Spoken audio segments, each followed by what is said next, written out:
Assalamualaikum warahmatullahi wabarakatuh. Nama saya Muhammad Farid Pratama. Saya dari Prodi Akuntansi. Saya ingin mengumpulkan tugas manajemen operasional, tugas kuliah 1 sebelum UTS.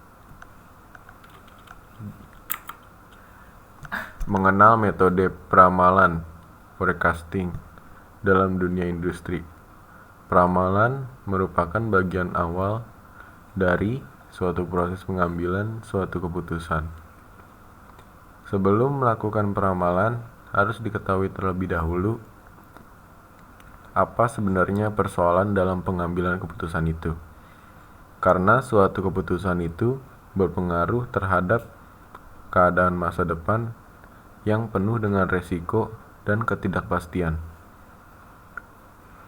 Resiko itu menunjukkan keadaan yang tingkat ketidakpastiannya lebih rendah karena telah mempergunakan data yang tersedia untuk meramalkan terjadinya keadaan tertentu.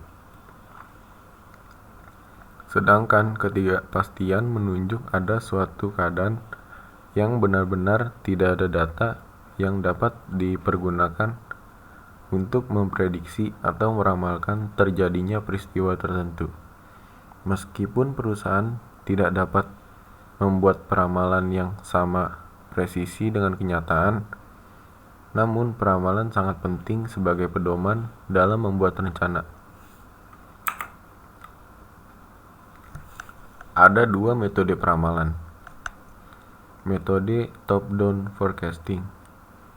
Metode top-down forecasting ini dimulai dengan menggunakan hasil peramalan dari berbagai kondisi bisnis umum yang dibuat oleh para peneliti dari berbagai lembaga pemerintah atau akademisi.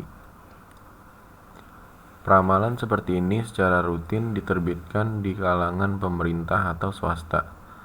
Selain itu, ramalan yang detil dibuat sesuai dengan pesanan akan digunakan oleh organisasi tertentu yang bergerak dalam hal peramalan ekonometrik, yaitu peramalan dengan kecenderungan ekonomi, penggunaan prosedur statistik dan matematis.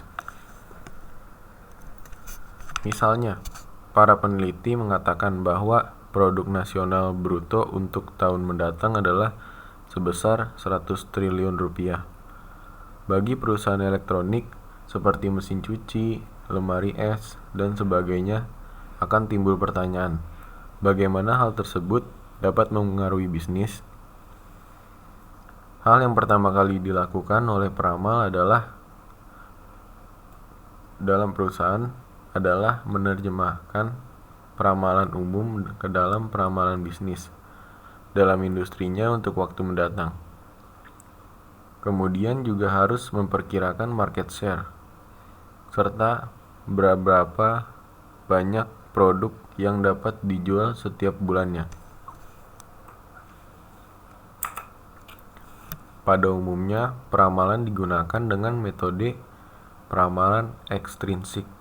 Digunakan untuk peramalan kelompok produk seperti ban atau sepatu.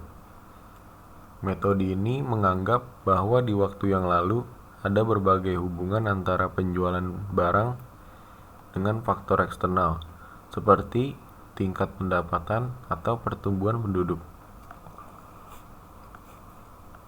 Berbagai perubahan dalam faktor eksternal juga memiliki keterkaitan yang erat dengan produk di masa lalu, dan hal ini akan berlangsung hingga waktu mendatang. Metode statistik yang sering digunakan untuk mencari hubungan ini adalah analisa regresi dan korelasi. Dalam menggunakan metode ini, dibutuhkan data historis yang akan digunakan untuk mengembangkan persamaan regresi dan skill untuk memperkirakan faktor prediktor dalam membuat peramalan. Estimasi faktor prediktor ini harus dilakukan dengan seksama dan tepat, karena jika terjadi kesalahan, maka peramalan permintaan yang akan datang juga akan menjadi salah. Metode bottom up forecasting. Metode ini dimulai dengan membuat perkiraan permintaan produk akhir individual. Misalnya, berapa jumlah produk akhir yang akan dijual oleh perusahaan tahun mendatang.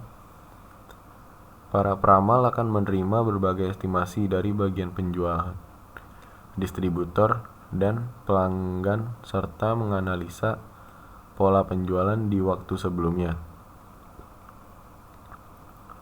Kemudian analisa menambahkan peramalan produk lainnya dan mendapatkan hasil peramalan total yang disebut dengan ramalan agregat.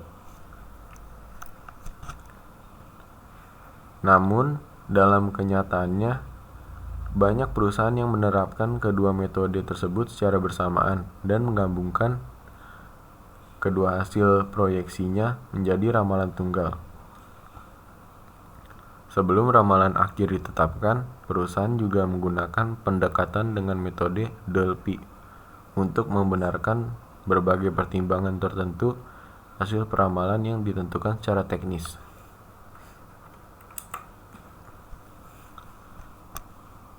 Sekian tugas dari saya. Assalamualaikum warahmatullahi wabarakatuh dan terima kasih.